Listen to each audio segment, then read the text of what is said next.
There's a truth you may have carried for a long time, quietly, privately, maybe even secretly. A truth you've never been able to articulate. A truth that has shaped your relationships, your self-esteem, your habits, your confidence, your fears, your ambition.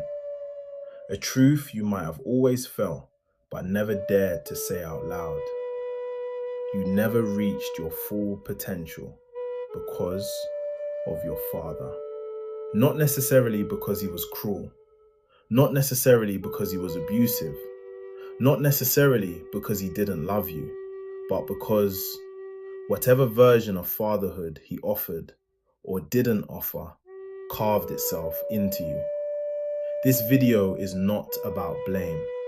This is not about playing the victim. This is not about demonizing fathers. It is about understanding the psychological blueprint that shaped your life, often without your permission, without your awareness, and without your choice. This video is for the people who have felt stuck, small, unconfident, confused, angry, or lost, and have never understood why. Today, you will know why. Every child enters the world as possibility, open, unwritten, undeveloped. And without ever saying a word, the father becomes a blueprint for identity, for power, for self-worth, for behavior, for dreams. Your father is your first model of authority, your first mirror of value, your first teacher of confidence, your first example of limitation or possibility.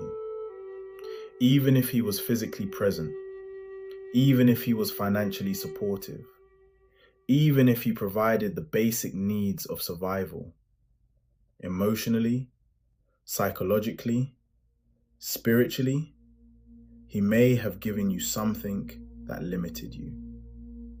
Because what a father does is important, but what a father does not do can be life-changing. Let's break down the primary types of fathers and the exact ways each type damages or deforms a child's potential. One of the most painful experiences a child can endure is this: to feel unchosen, to feel abandoned, to feel like their existence wasn't enough to make their father stay. Even if the father had good reasons for leaving, even if the departure wasn't malicious, the child reads the absence as, "I wasn't worth staying for." This becomes adulthood patterns like, you sabotage relationships before they get serious. You assume people will eventually leave. You don't ask for help because you expect rejection. You don't dream big because success feels dangerous. You live small because you're afraid of being noticed and then abandoned. You work excessively hard to prove your worth and never feel satisfied. Absence writes itself into the bones of a person. It becomes the subconscious expectation that life will take things from you, that love is temporary, that your presence isn't valuable. If your father was absent, you learned to shrink yourself. You learned to perform. You learned to pretend you didn't need what you desperately needed. And that makes potential collapse inward. If your father was harsh, demanding, perfectionistic, or hypercritical, you never learned confidence. You learned fear. You learned that nothing you do is good enough. Mistakes make you unworthy. Approval must be earned. Praise is scarce. Love depends on performance. Failure equals humiliation. Emotions are weaknesses. Perfection is survival. His voice, sarcastic, disappointed, impatient, cold, became the voice in your own head. To this day, you may hear, "Why can't you ever get it right? Do better. That's not enough. You're disappointing. You're lazy. You're weak. You're nothing." A child exposed to constant criticism does not grow confidence. They grow anxiety. They don't grow ambition. They grow self-doubt. They don't grow into themselves. They grow into someone trying not to get yelled at. And for many, that pattern continues into adulthood. You overthink every decision. You avoid challenges to avoid criticism. You procrastinate because starting feels terrifying. You freeze under pressure because failure feels catastrophic. You can't celebrate achievements because they never feel like enough. You weren't taught to believe in yourself. You were taught to fear yourself. And that is the perfect recipe for untapped potential. Some fathers aren't violent. Some fathers aren't absent. Some fathers aren't critical, but they are emotionally unavailable.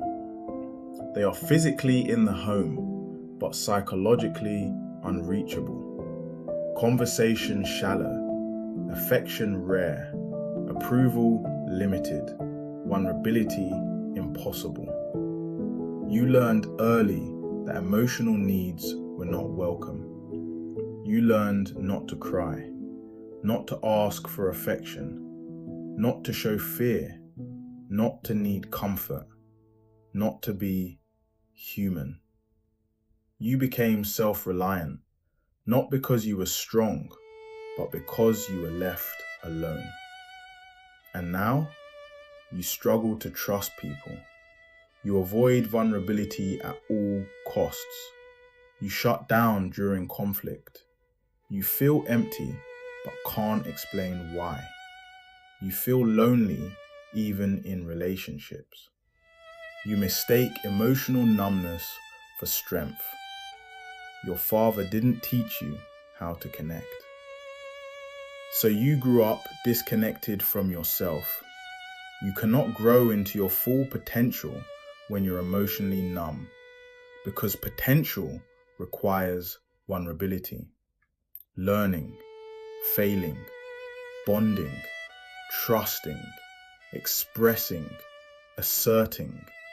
Without emotional security, potential becomes a burden instead of an opportunity.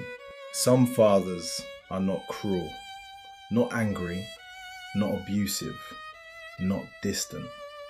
They are simply passive, lifeless, checked out, disconnected from purpose, without courage, ambition, or passion.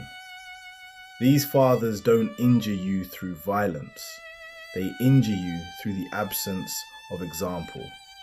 They didn't show you how to lead, how to protect, how to set boundaries, how to take risks, how to dream, how to pursue goals, how to face adversity, how to become something greater. Children of passive fathers often grow into adults who feel lost, directionless, unmotivated, unstructured, indecisive, unconfident, afraid of adulthood. Your father never modeled what a competent adult looks like, so you were left to figure out life alone, with no blueprint, no guidance, and no identity. Potential needs structure. Potential needs leadership. Potential needs direction. You never had it. A narcissistic father is one of the most damaging. He sees his child not as a human being, but as an extension of himself. Everything becomes about control, image, obedience, admiration, submission. You learned to walk on emotional eggshells, to suppress your personality, to prioritize his needs, to avoid outshining him, to fear expressing individuality, to earn love through compliance. Under a narcissistic father, your identity never belonged to you. Your potential was a threat to him. Your success made him insecure. Your uniqueness made him jealous. Some lived life trying to win his approval. Others lived life trying to avoid his wrath. But both paths lead to the same result. You lost yourself. And when you lose yourself, your potential dies with you. Some fathers were genuinely good men, loving, hardworking, supportive, protective, but they were wounded themselves, incomplete, unaware, unable to emotionally nurture, unskilled in communication, raised in silence, repeating silence. A good man can still be a harmful father. A good father can still leave you. Insecure, emotionally stunted, afraid to fail, terrified to take risks, unable to express emotions, people-pleasing, perfectionistic. Because love alone does not raise a child. Children need emotional presence, psychological safety, communication, validation, boundaries, modeling healthy masculine energy, accountability, encouragement, mentorship. Many fathers, even good ones, offered survival, but not development. And without development, potential stays buried. The child adapts to survive. The adult pays the price. Let's break down the most common ways father wounds sabotage potential. 1. Fear of failure. You hesitate, you delay, you avoid, you underperform. Why? Because failure once meant humiliation, punishment, disappointment, withdrawal of affection, unsafe consequences. So now you live life avoiding anything that risks failure, which means avoiding anything that leads to growth. 2. Fear of success. Some people are not scared of failure. They are scared of the spotlight. Growing up, success may have threatened your father, made him insecure, made him controlling, made him jealous, made him more critical, made him more distant. So you learn to shrink yourself. You learn to dim your light. Now you avoid promotions, opportunities, attention, and achievement. You learned to hide. 3. Low self-worth. If your father didn't validate you, didn't encourage you, didn't see you, didn't celebrate you, you internalized, I am not enough. Now you settle, tolerate poor treatment, undervalue yourself, undercharge your skills, date below your worth, remain in toxic environments, accept mediocrity from yourself. Low self-worth kills potential faster than lack of talent ever will. 4. People-pleasing. A child who had to regulate a father's emotions becomes an adult who regulates everyone's emotions. You can't say no, overextend, avoid conflict, fear disappointing people, suppress your needs, stay quiet. Potential requires boundaries, but boundaries once meant danger. So now you live for others, never for yourself. 5. Emotional numbness. You learn to suppress emotions to survive. Emotional neglect or hostility. But suppressed emotions don't disappear. They become depression, anxiety, disconnection, lack of motivation, chronic emptiness, inability to bond. You can't pursue potential when you're emotionally frozen. 6. Identity confusion. Your father shaped your sense of self. If he gave you no identity, or forced his identity onto you, or rejected the real you, now you're lost. You don't know who you are, what you want, what you believe, what your strengths are, what your purpose is. Potential requires identity. Without identity, potential becomes impossible. This is the turning point. Everything you struggled with wasn't a character flaw. It wasn't laziness. It wasn't weakness. It wasn't lack of ambition. It wasn't stupidity. It wasn't a broken personality. It was adaptation. A child adapts to survive their environment. You survived your father. But now, as an adult, those survival mechanisms are limiting you. The good news? If these patterns were learned, they can be unlearned. If this blueprint was written, it can be rewritten. What happened to you was not your fault, but becoming who you can be is now your responsibility. Let's talk about how. Healing is not abstract. Healing is practical. Healing is actionable. Here are the steps required to reclaim your potential. Healing begins with honesty. Many people defend their fathers to avoid emotional reality. He did his best. He provided financially. He wasn't that bad. He had a rough childhood too. He wasn't abusive. He worked a lot. All of this can be true, and he can still have damaged you. Healing starts when you stop excusing the harm. Step 2. Identify what you lost. Make a list of the abilities you never developed because of him. Confidence, communication, emotional intelligence, boundaries, courage, creativity, ambition, discipline, spontaneity, self-trust. These missing traits are not flaws. They are muscles you were never allowed to grow, but you can develop them now. Step 3. Reparent yourself. You cannot go back in time, but you can give yourself now what you were denied then.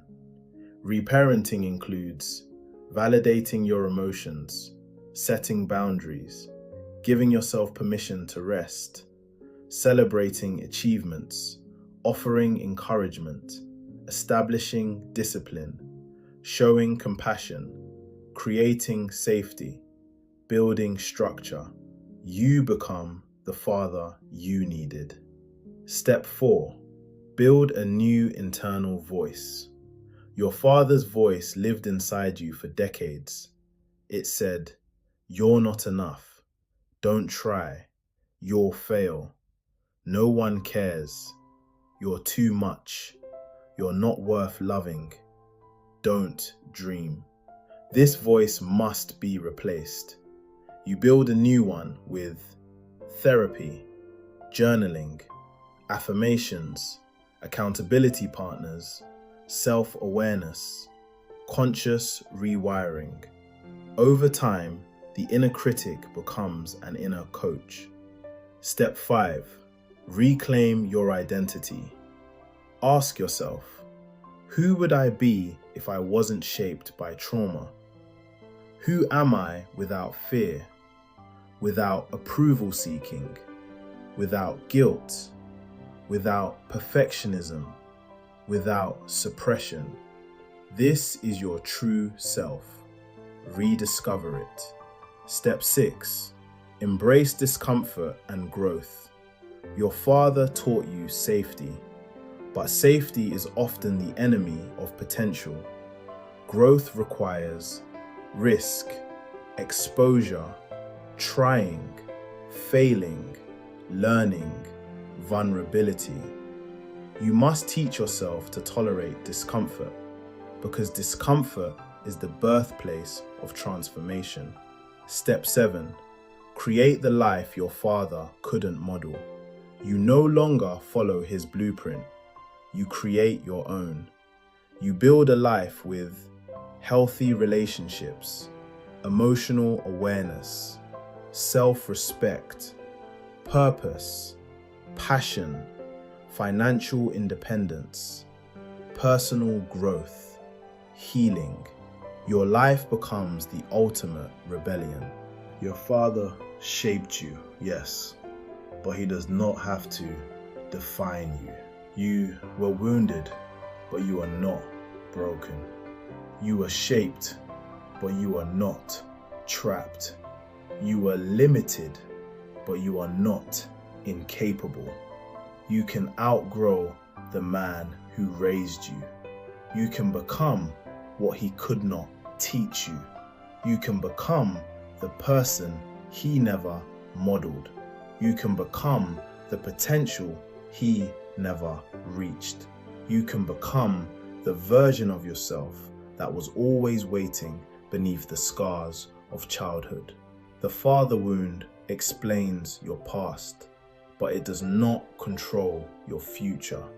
You are not what your father did to you. You are what you choose to become in spite of it. And it's time to grow, time to heal, time to evolve, time to rise, time to reclaim your life, time to meet the person you were always meant to be. Your potential is still alive. Go get it.